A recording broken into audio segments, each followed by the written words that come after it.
Hello, magandang araw mga kabeshi, kamamshi, ayan.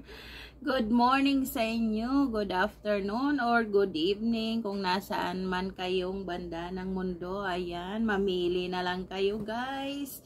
So ayan, isi-share ko lang sa inyo ang aking recipe ngayon guys. Ayan, so medyo binago lang natin. Dahil hindi ito talaga ang style ng mga luto natin sa Pilipinas, 'di ba? Pero since Pinoy ako, ayan, itatry kong patikman dito sa Middle East yung lasang Pinoy, 'di ba?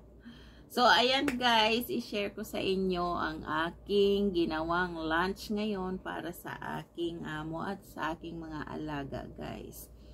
Ayan. So, dahil hindi sila mahilig masyado sa pork, oo, kumakain naman sila ng pork, guys. Kumakain sila ng pork, ng beef, lahat. Kasi hindi naman sila Muslim. Pero, syempre, mas gusto nila ng lamb. So, ayan. Naisip ko, lutuan ko kaya sila ng sinigang. Ayan, kako, 'di ba? Sinigang, guys, para maiba naman kasi halos naluto ko na lahat ng pagkain dito, guys. Ayan, so hindi naman sila nagsasabi kung anong gusto nila. Bahala na akong mag-isip kung ano ang lulutuin ko sa araw-araw, guys. Ang importante, wag lang pare-pareho. So kailangan mag-isip ka na araw-araw iba ang iluluto mo, guys. So, yun ang naisip ko dahil meron kaming lamb cutlets. Ayan. Sabi ko ito kaya ang subukan kong gawing sinigang. Ayan. So, dati kasi guys, trinay ko siya at nagustuhan nila. Marami silang nakain. So, ayan, sabi ko, iaayos ko siya ngayon para ma-videohan ko at ma-share ko sa inyo. Ayan, so yung mga nandito sa Middle East, guys, pwede nyong itry itong patikman sa amo nyo at baka magustuhan din nila. So, ayan. Umpisa na tayo, guys. Bago yan, mag-intro muna tayo.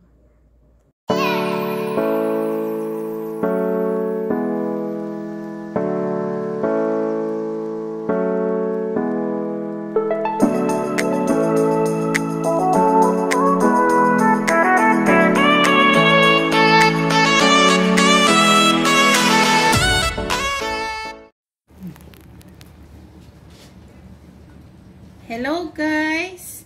Ayan, samahan niyo ako, magluluto na naman tayo guys ng ulam. Ayan, so maggagawa tayo ng lamb. Ayan, lamb cutlets ito guys.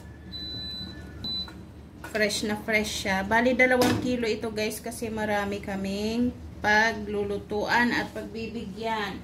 So ayan, 2 kilong lamb cutlets guys. Lalagyan natin ng buong bawang, ayan, 2. Tapos, 2 piraso ng big onion, guys. Hati-hatiin nyo lang sa 4. Okay.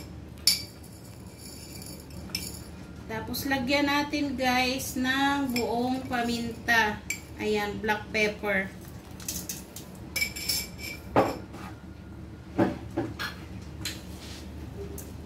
1 tablespoon ng rock salt. Ayan, syempre maglagay tayo ng bay leaf, guys. Ayan, lahat to galing sa aming garden, guys.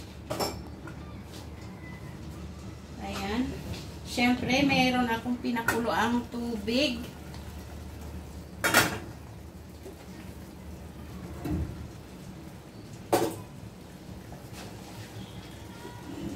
Ilalagay natin yung pinakuloang tubig, guys. Yan, hindi ko na ito tansyahin nyo na lang, guys, kasi papakuluan lang naman natin.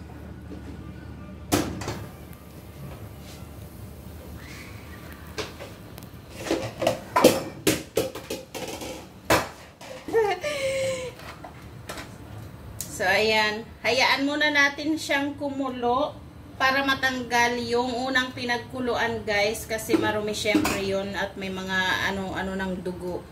So, hayaan muna natin kumulo at tanggalin yun sa ibabaw. Pagkatapos, saka natin takpan at i-pressure cooker guys ng mga 1 oras. Ayan na guys, kumukulo na yung ating lamb. Ayan, so tatanggalin natin itong mga nasa ibabaw na to.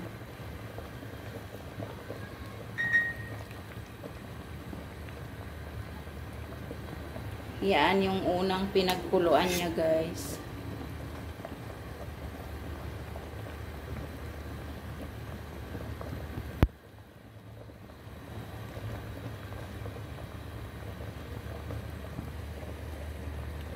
Ayan guys, kapag natanggal na natin, takpan na natin siya.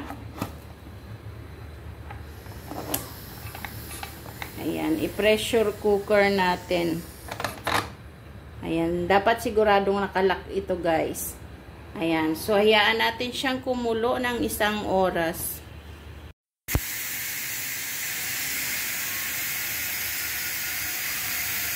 Ayan guys, bubuksan natin siya saglit at maglalagay tayo ng timpla. Ayan, pinapasingaw lang muna natin guys. Kung naririnig nyo, maingay pa yung ating pressure cooker.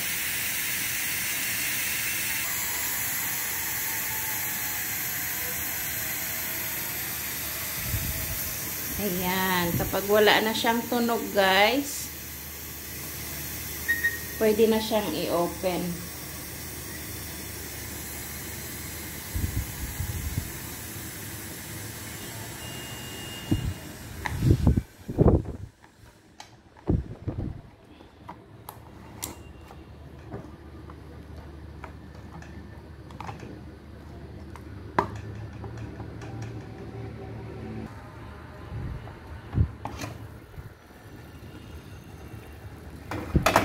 Ayan na siya guys. Oh.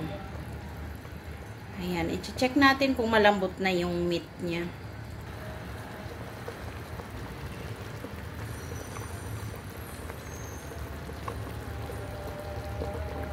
Ayan, malambot na siya guys. Malambot na. So, ilalagay natin yung maliliit na onion guys. Baby onion.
Ayan guys, natimpla na natin.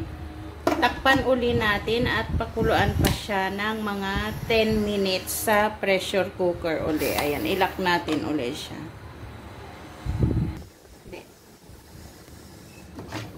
Ayan na guys.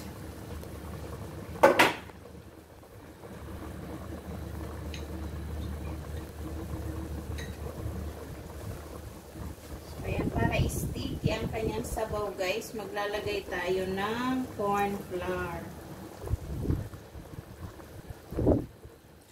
Ayan.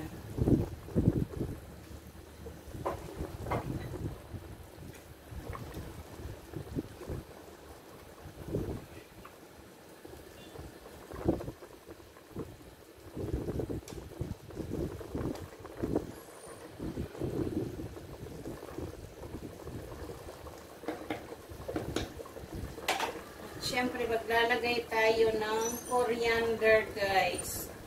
Ayan, yung pampasarap niya, guys. Coriander leaves. Pwede nyo ilagay yung ano, yung mismong tangkay ng coriander, guys.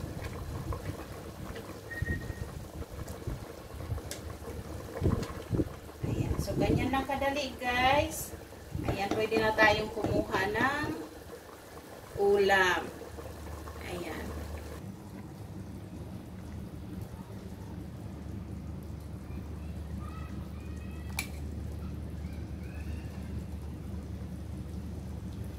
Ayan guys, ang lambot niya na o naghiwa-hiwalay na siya.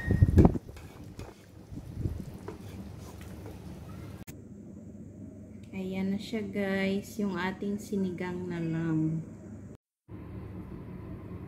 Ayan na guys, yung ating sinigang na lamb. Ayan, sana nag-enjoy kayo guys. Maraming salamat.